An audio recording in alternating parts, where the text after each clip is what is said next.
મારું નામ ચૌધરી રમેશભાઈ ઓબાભાઈ, ગામ આસોદર, તાલુકો થરાદ, જિલ્લો વાવ. રમેશભાઈ, કેટલા સમયથી તમે પશુપાલન કરો છો? પશુપાલન તો છે છેલ્લા 6-7 વર્ષથી આપણે કરો. પણ પેલા એવું કરતા કે માપની ક્રોસ ગાય લાવતા અને માપનો ખોરાક માપવાનો અને એમ કરીને સાહેબ પૂરું કરતા. એની અંદર સાહેબ એવું થતું કે 18 વિના રોગ, ગાભણ ન થવો, આટલે સાહેબ સમસ્યા ખૂબ આવતી. કેટલી ગાયો છે તમારી પાસે હાલની તારીખમાં? હાલની તારીખમાં સાહેબ મારી પાસે 8 ગાયો છે. 8 ગાયો. 8 ગાયો. દૂધ કેટલું ભરાવો? દૂધ હાલમાં સાહેબ 6 ગાયો મિલ્કિંગ માં છે.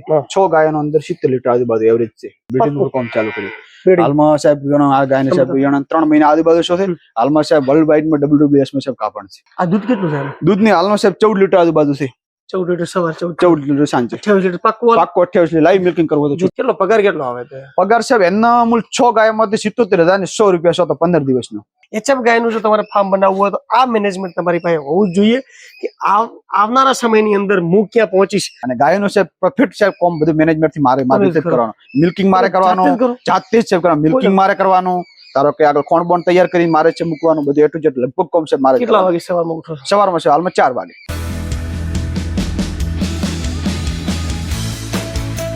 નમસ્કાર મિત્રો, હું છું પ્રકાશ અને આપ સૌનું સ્વાગત છે આપણે એકતા ડેરી ફાર્મિંગ ચેનલ પર. મિત્રો, આજનો ખરેખર એક વિડીયો ઇન્ફોર્મેટિવ વિડીયો છે અને બહુ સારો વિડીયો જે હું જે તમને ઘણી વખત કહેવા માંગતો હોઉં કે ભાઈ બ્રીડિંગ કરો, ઓછા પછી સારું દૂધ ભરાવો, એવો જ વિડીયો આજે તમને મતલબ આખી બધી ગાયો જોવા મળશે તમને. અને એ જ વિડીયો તમે આખો વિડીયો ધ્યાનથી સાંભળશો તો તમને આમાં એ જ વસ્તુ તમને સમજવા મળશે. તો આજની આપણી મુલાકાત છે વાવ થરાદ જિલ્લાના કયું ગામ છે? થરાદ તાલુકાનો આસોદર ગામ. થરાદ તાલુકાનું આસોદર ગામ, જે થરાદી નજીક, આમ રાથરાથી નજીક અને આમ થરાદી પણ બધું નજીક એવું ગામ ની અંદર એક છે ફાર્મ છે. એમનું મતલબ વિઝન છે ને ખરેખર સારું, અદ્ભુત વિઝન છે. હું ખુશ છું. રમેશભાઈ, તમે એકવાર તમારો પરિચય આપો પછી આપણે ચાલુ કરો. મારું નામ ચૌધરી રમેશભાઈ ઓબાભાઈ, ગામ આસોદર, તાલુકો થરાદ, જિલ્લો વાવ. રમેશભાઈ, એકતા ડેરી ફાર્મ વિડીયો જોતા હતા? હા સાહેબ, જોતા હતા સાહેબ. ખરેખર એની અંદર સાહેબ માર્ગદર્શન આમ કે જોવા મળે. Thank you. કારણ કે હવે અમે જો વિડીયો બનાવો છો ને એટલે અમે પૂછો ભાઈ અમારા વિડીયો તમે જો કે નહીં જોતા, એટલે કે હા સાહેબ તમારા વિડીયો અમે જો. એવું નહીં અભિમાન અમારે રાખાય કે વિડીયા બધા જ જોતા હોય. ક્યાં નવો પશુપાલક મળે તો ના એ જોતા હોય. રમેશભાઈ, કેટલા સમયથી તમે પશુપાલન કરો છો? પશુપાલન તો છે છેલ્લા 6-7 વર્ષથી આપણે કરો. પણ પેલા એવું કરતા કે માપની ક્રોસ ગાય લાવતા અને માપનો ખોરાક માપવાનો અને એમ કરીને સાહેબ પૂરું કરતા.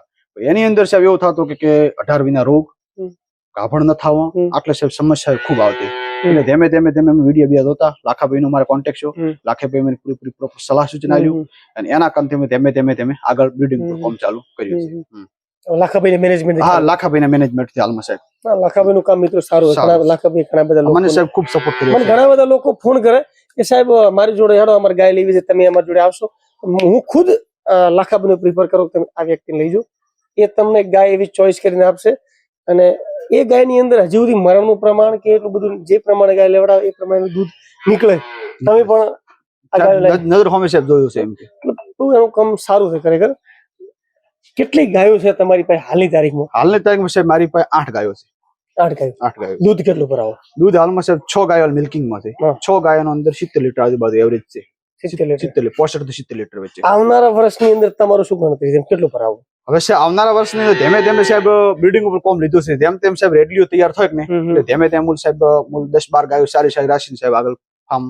આની 8 ગાયોની અંદર થી તમે અત્યારે એમાં 2 તો દોવા નથી આપી, 2 તો સાહેબ વિયાવાની બાકી છે સાહેબ. 6 ગાયોમાંથી તમે અત્યારે 70 લીટર સાહેબ દૂધ લઈ લમસમ તમે 12 ની એવરેજ પડી. હા, 12 ની બરાબર. 12 ની એવરેજ પડી એટલે આવનારા ભવિષ્યની અંદર તમારી ગણતરી એવી છે. તમે મને કીધું કે સાહેબ આની 8 થી 10 ગાયની અંદર આની 6 ગાયની મારે કે 120 લીટર દૂધ લેવું છે. સાચી વાત છે. 20 લીટર એક ગાયનું તમારી ગણતરી એવું લેવું? ગણતરી સાહેબ લેવું છે એમ બરાબર. એના ઉપર કોમ ચાલુ કર્યું? હા, કોમ સાહેબ ચાલુ કર્યું. બ્રીડિંગ ઉપર કોમ ચાલુ કર્યું. હાલમાં સાહેબ આ ગાયને સાહેબ 3 મહિના આજુબાજુ શું છે. હાલમાં સાહેબ વર્લ્ડ વાઇડ માં WWS માં સાહેબ કાપણ છે. 1.5 મહિના આજુબાજુ સમય થઈ ગયો. લગભગ રિપીટ નથી થઈ. બરોબર. લાખો વિદ્યાન અને છેલ્લી થી વચ્ચે ઉભી ને 5મા નંબર ની ઈ પણ સાહેબ વર્લ્ડ વાઇડ માં WWS માં સાહેબ કાપણ. છેલ્લે થી આ ચોથા આરિયા 5મા નંબર વાળી ઈ પણ સાહેબ WWS માં કાપણ છે. બરાબર. અને આને સાહેબ લગભગ મહિના આજુબાજુ છે. જો WWS માં રિલન ટેપ કરીને સાહેબ જોજો તો WWS સેક્સલ સાહેબ કરેલ છે. બધે સેક્સ હોટલ નહીં સાહેબ આ સાહેબ ઓલા કન્વેસ્ટલ છે આને સાહેબ સેક્સલ કરાવે એને કન્વેન્શનલ કેમ મુકાયો એને સાહેબ કન્વેસ્ટલ માં કદાચ કીધું રિપીટ નો પ્રશ્ન આવે તો સાહેબ હા તો એવું લાગતું હા લાગતું હતું. એટલે આને સાહેબ સેક્સલ કરાયો છે આ દૂધ કેટલું છે દૂધની હાલમાં સાહેબ 14 લીટર આજુબાજુ છે 14 લીટર સવાર 14 લીટર સાંજે 28 લીટર પાક્કું પાક્કો 28 લીટર લાઈવ મિલ્કિંગ કરવું તો વેચાતી લાવી હા સાહેબ બેંગ્લોર થી લીધેલ છે આ ફર્સ્ટ વેતરમાં. કેટલા ઉતરી કરી હવે સાહેબ મૂળ ઘરે મારે 1.5 લાખ રૂપિયામાં ખર્ચા અંગત પડી છે અને બાકીનો 3 મહિનાનો ખર્ચો પાછો અલગ ઘરે હું તૈયાર કરવાનો. 7 મહિના ગાભણ લાવી તમે હા 7 7.5 આજુબાજુ સાહેબ ગાભણ હતી. ગાયો કેટલી લાયા તમે ગાયો સાહેબ મેં 3 લીધી હતી. મરણનો ના સાહેબ આ સાહેબ બેંગ્લોર વાળી ગાય રહી છે એને માથાની ગોળી પણ નથી આપી એવું? કોઈ એનો પ્રશ્ન જ નથી રહ્યો બીમારીનો. ઘણી વખત પંજાબ ખાવામાં બી સાહેબ કમ્ફર્ટ કોઈ એને તકલીફ નથી આવી કહેવાનું કારણ એટલા કિલોમીટર ઉપરથી આવી છે ને મને પણ ચિંતા હતી કે એટલા કિલોમીટર ઉપરથી ગાય આવેલી બીમાર પડશે પણ સાહેબ નથી પડી એમ. 3 ગાયો લાવી હા 3 સાહેબ મેં લાવી. કઈ કે એકા લાવી એક સાહેબ આ એક ઓલી છેલ્લે સાહેબ ગાભણ છે વિયાવાની 5 દિવસની અંદર હજી વિયાઈ જશે. હા અને એક સાહેબ પહેલા નંબર ઉભી બતાવજો ની હાઈટ સારી છે બતાવજો. એલિયટ હા પહેલા દિવસ સાહેબ ફર્સ્ટ વેતન વિયા એમને કયા સિમેન્ટ મુકાયેલા એવું કઈ એમને કીધું હવે સાહેબ અહીંયા જર્મનીના સિમેન્ટ મૂલ મેલે છે જર્મનીના અહીંયા વેબસાઇટ ચાલુ છે બરોબર એની કોઈ રેકોર્ડ કે એવું કરી નહીં સાહેબ રેકોર્ડ બીજો સેક્સ હોટલ સિમેન્ટ મૂકી નહીં સાહેબ એવું કોઈ નહીં એમ કે રેડલી મૂળ સાહેબ તૈયાર કરો તો સારી થાય મૂળ કહેવાનું કારણ એ તો આવી દૂધવાળી ગાય હોય ગાય સાહેબ એટલે મૂળ તૈયાર કરો તો સારી થાય બાકી પરફેક્ટ સાહેબ નહીં સારી છે ને આગળથી થોડીક બતાવજો આગળથી એટલે ગાય તો સારી જ છે એમાં કોઈ મને મેક નથી પણ દૂધ આપશે 14 લીટર મૂળ સાહેબ એવી ગણતરી છે 15 લીટર સાહેબ દૂધ આપી દઈએ સાહેબ એની હાડે હાઈટ ને બોડી સ્કોર બધું સાહેબ જોતો એમ કે 15 લીટર સાહેબ દૂધ આપી દઈએ અને પછી તો સાહેબ કરતા હરતા ભગવાન છે આપણે તો ખાલી માત્ર કુદરતી છે જે થાય તે કુદરત ઉપર આધાર હોય છે સાહેબ. બીજી કઈ આ ગાય કે આ સાહેબ મારા ઘરની છે ઘરની સાહેબ તૈયાર કરેલ છે. કેવું દૂધ કેવું છે આની અંદર આની હવે સાહેબ ઘણો ગાભણ છે પણ ગણતરી છે સાહેબ 12 લીટર આજુબાજુ સાહેબ દૂધ આપશે. વિયાવાની સાહેબ ગાભણ છે. હા આ કેવું દૂધ આ બધી ઘરની ઈ સાહેબ મેં સૌ પ્રથમ ગણો ને પેલા વેતરમાં 7 મહિનાની ગાભણ હતી સાહેબ મેં લાવી હતી 33,000 રૂપિયાની અંદર બરોબર મારા પાડોશના ગામમાંથી અને સાહેબ લગભગ 7મો વેતર આ સાલ ગણો છે વિયાણી છે. એની અંદર સાહેબ એક ગઈ સાલ હેમરનો ડોઝ કરાયો હતો એની સાહેબ આપણે રેડલી તૈયાર કરી હમી હેમરને એની અંદર ડોઝ કરાયેલો હતો. આ સાહેબ આ બેંગ્લોર વાળી સાઈડ ઉભી ને 3જા નંબર પહેલાથી 3જા નંબર વાળી આ દૂધ આ સાહેબ આનું દૂધ હાલમાં સાહેબ સારું છે 13 લીટર આજુબાજુ છે. આ સાહેબ બીજા વેતરમાં વિયાણી છે. આ સાહેબ માંથી લોકલ લીધેલી છે સારી. હા આ સાલ સાહેબ મૂળ WWS માં સાહેબ ગાભણ છે એટલે ઈ સાહેબ બેંગ્લોર વાળી છે. બેંગ્લોર ની સાહેબ લીધેલ છે. પેલી સાહેબ ઈ ઘરની રેડલી હેમર ની છે ઘરે ફાર્મ ઉપર તૈયાર કરેલી છે. અને કાળી ક્રોસ બ્રીડ છે ઈ સાહેબ બસ ઘરની જ છે પેલા વેતરમાં લીધેલ છે. પેલી આરિયા તમે કહેતા ઈ સાહેબ બેંગ્લોર વાળી. હા કેવું દૂધમાં કેવું રહ્યું આમ એનો સાહેબ મૂળ 12 લીટર આજુબાજુ હાલમાં સાહેબ છે. અત્યારે ચાલુ ટાઈમ થઈ ગયો ને હા ટાઈમ સાહેબ થઈ ગયો દોવાનું જ છે બરોબર. અરે વાહ સાહેબ 10 થી 12 પશુ રાખા પણ સારા સાહેબ બ્રીડ વાળા ટચમાલ રાખવાનો છે. ન કોઈ લેબર ની જરૂર પડે ન કોઈ આપણે જાતે જાતે મજૂરી કરવાની. કેટલો પગાર કેટલો આવે છે? પગાર સાહેબ એના મૂળ 6 ગાયમાંથી 77,100 રૂપિયા છો તો 15 દિવસનો 6 ગાયો રેડલી અને દૂધ પાવતો બરાબર. ફીડ નો ખર્ચો ને એવું કેટલો થાય? હવે સાહેબ બધું મૂળ સમથિંગ ગણો મિનરલ ને બીજો તમામ ખર્ચો ગણક ને તો સાહેબ 50% ખર્ચો થઈ જાય છે. વધારે થતો હોય ના સાહેબ 50% જ થાય છે. પરફેક્ટ સાહેબ હું પરફેક્ટ લખું છું 50% પગાર નો એમ ને? હા પગાર નો એટલે 50% ખર્ચો થઈ જાય. આ 77 એટલે 1,40,000 એટલું આમ પગાર આવે એવું થયું. હા મહિને એટલો આવે એટલે હું 50% ખર્ચો નાખી 70-75 બરાબર સાહેબ. હા હવે તમે આ બધું એક કે બે ગાયો એક વાડામાં રહી એમને કેવું છે જો મિત્રો આ વાડો અહીંથી હવે આ દો અહીં લાવીને એટલે આ પાઇપ અહીંથી ખેંચશે એમ મતલબ આમ જ ને? હા ઈ સાહેબ ફિટ કરી નાખવાની સીધી સીધી આગળ ગાયનો જે ટેન્શન મિલ્કિંગ થાય એમ સાહેબ ફિટિંગ કરી નાખવાની એમ. આ આઈડિયા તમને ક્યાંથી આવ્યો? આ સાહેબ આઈડિયા એવું છે કે અમે સાહેબ ઘણા બધા ફાર્મ ને બીજા વિડીયો જોયા કે નહીં એની અંદર સાહેબ મને જોવા મળ્યું કે જે ધારો કે સારી ગાય હોય કે નહીં એ સારી ગાય ની ભેગી સારી ગાય હોય તો સાહેબ ખાવા પીવામાં પડ્યું રહે તો વધુ આવે નહીં.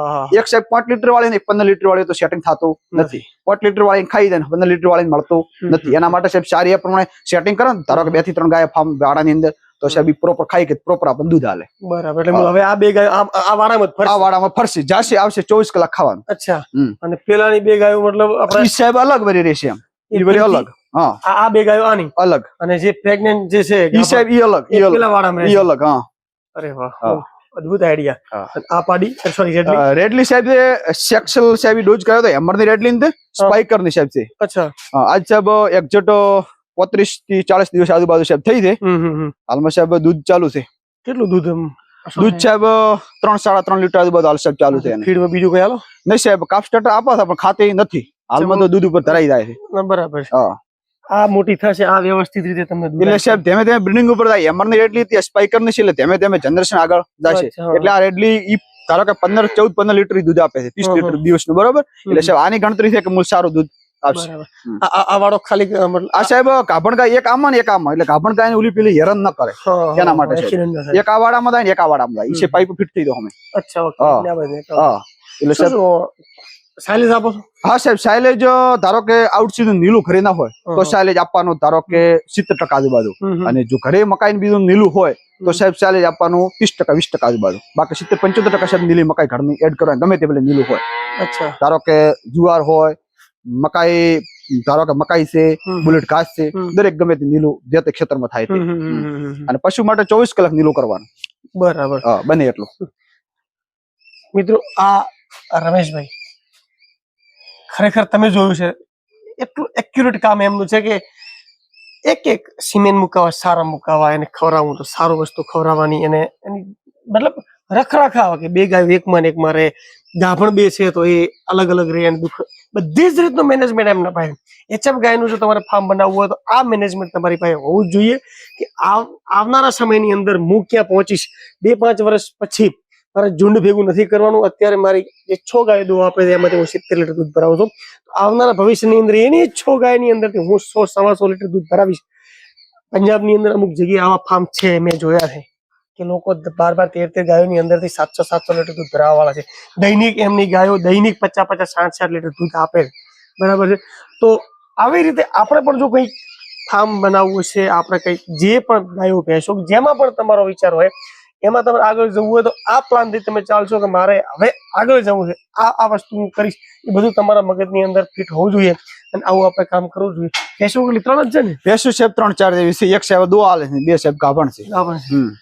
તમારા ગાયની અંદર મને સાહેબ ગાયની અંદર ખૂબ રસ છે કહેવાનો કારણ ભેંસાને એને પરિવારને ધારો કે કરવાનો જેટલો ઓગમાં એટલો બરોબર. અને ગાયનું સાહેબ પ્રોફિટ સાહેબ કોમ બધું મેનેજમેન્ટ થી મારે રીતે કરવાનું. મિલ્કિંગ મારે કરવાનું જાતે જ સાહેબ કરવાનું. મિલ્કિંગ મારે કરવાનું ધારો કે આગળ ખોણ બોણ તૈયાર કરીને મારે છે મૂકવાનું બધું એટલું જેટલું લગભગ કોમ છે મારે. કેટલા વાગે સવારમાં ઉઠો? સવારમાં છે હાલમાં 4 વાગે.